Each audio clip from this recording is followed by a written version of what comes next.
Terimalah salam hangat dari kami, AKBP Kernolong, AKBP tertua di Pulau Jawa. Bapak, Ibu, dan Saudara yang dikasihi oleh Tuhan Yesus Kristus, saat kita sudah di kerja sepanjang hari, sebelum kita beranjak ke peraduan malam, mari kita menundukkan kepala berdoa, mempersiapkan hati kita mendengar firman. Ya Allah Bapa, inilah kami, anak-anak-Mu yang bekerja sepanjang hari ini. Kami sudah letih, akan beristirahat malam. Biarlah Tuhan Engkau membekali kami juga melalui firman, sehingga kami tetap, ya Tuhan, disegarkan, dihidupkan jika ada yang buat sedih, dan juga diajar sesuai dengan kehendak-Mu ke depan. Dalam Kristus Yesus anak kami berdoa dan bersyukur. Amin.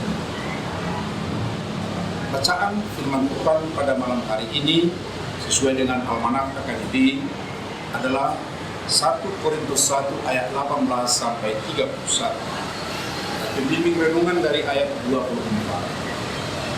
Tetapi untuk mereka yang dipanggil, baik orang Yahudi maupun orang bukan Yahudi, Kristus adalah kekuatan Allah dan hikmat. Kekuatan dan hikmat Allah bagi orang yang dipanggil.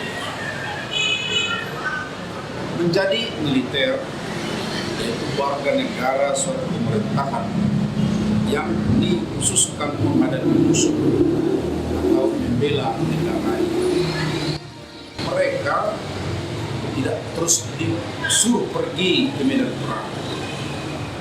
Setelah mereka dipanggil dengan cara tertentu, lalu diasingkan di suatu tempat untuk dilengkapi baik dengan mental yang baik, sikap bela negara, dan beri pelatihan memakai senjata perang, melengkapi dengan teori perang, dan diajukan untuk mengembangkannya.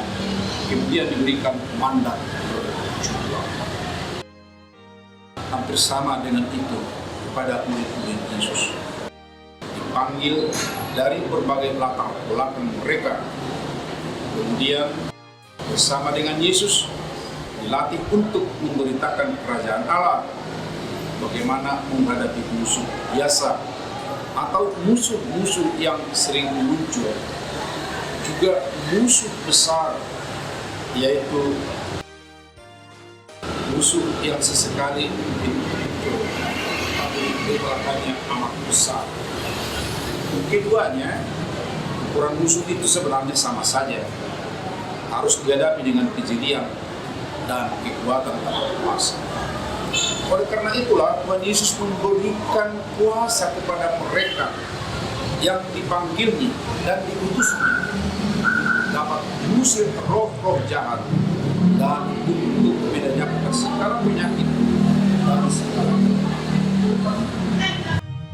akan tetapi musuh besar bukan hanya roh jahat. Di sini roh jahat dimaksud merujuk kepada bentuk kerasukan, bukan juga hanya soal penyakit, namun akan berhadapan dengan musuh dalam bentuk ideologi atau hikmat duniawi, serta dewa-dewi, tempat dan benda keramat yang kadang dipercayai banyak orang seperti terjadi di Korintus. Untuk itulah para orang percaya yang dipanggil oleh Kristus melalui pemberitaan Injil akan diperlengkapi dengan kekuatan dan hikmat Allah, agar setiap orang dimampukan menghadapi kekuatan dan hikmat dunia ini. Setiap orang yang sudah di dalam kekuatan dan hikmat dan terus berada di dalamnya akan kuat menghadapi musuh-musuh besar di dunia. Namun juga harus diingat bahwa kekuatan dan hikmat Allah itu bukan dalam bentuk benda atau tempat keramat, dan juga bukan dalam kerangka ideologi. Sebab kekuatan dan hikmat Allah itu adalah Dia sendiri di dalam Yesus Kristus.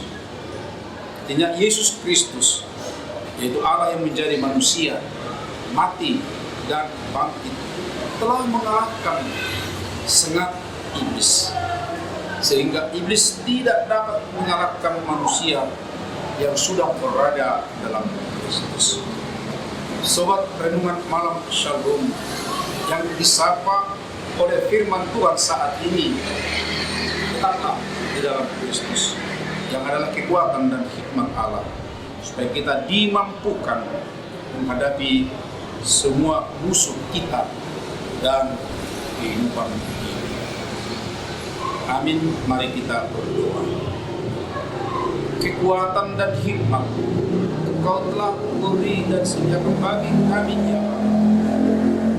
Ajarlah kami senantiasa menggunakan dalam kehidupan sehari-hari melalui ketaatan kami kepada. Terima kasih ya Tuhan, dalam anak Yesus Kristus. Anugerah Tuhan Yesus Kristus, kasih setia Allah Bapa dan persekutuan dengan Roh Kudus menyertai kita sekarang sampai selamanya. Amin.